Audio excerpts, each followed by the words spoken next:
megalayapost.news.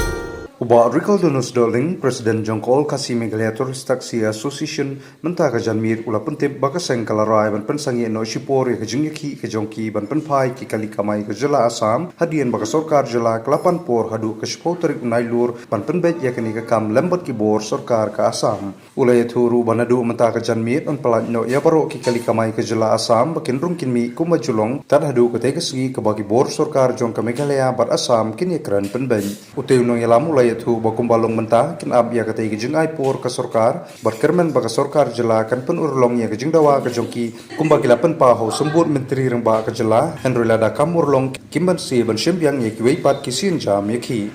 carai kita nanti kalau baik ba nakarai kijungi kilongnya kali kamai ki badam lah tu wujud kamera atau main secret conference hall by Shoma Minister in charge of transport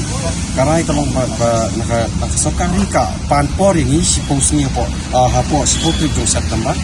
baka kular yang ini ba ba in khot lang transport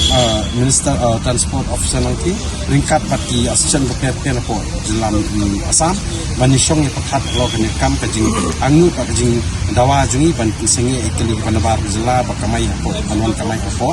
kestit jungi kaditang kata hika kajing keren po conference house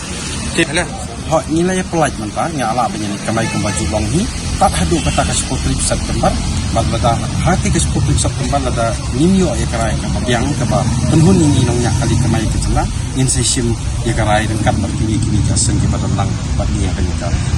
ni kani kesini kemani keren kani matu minister megalayapost.news.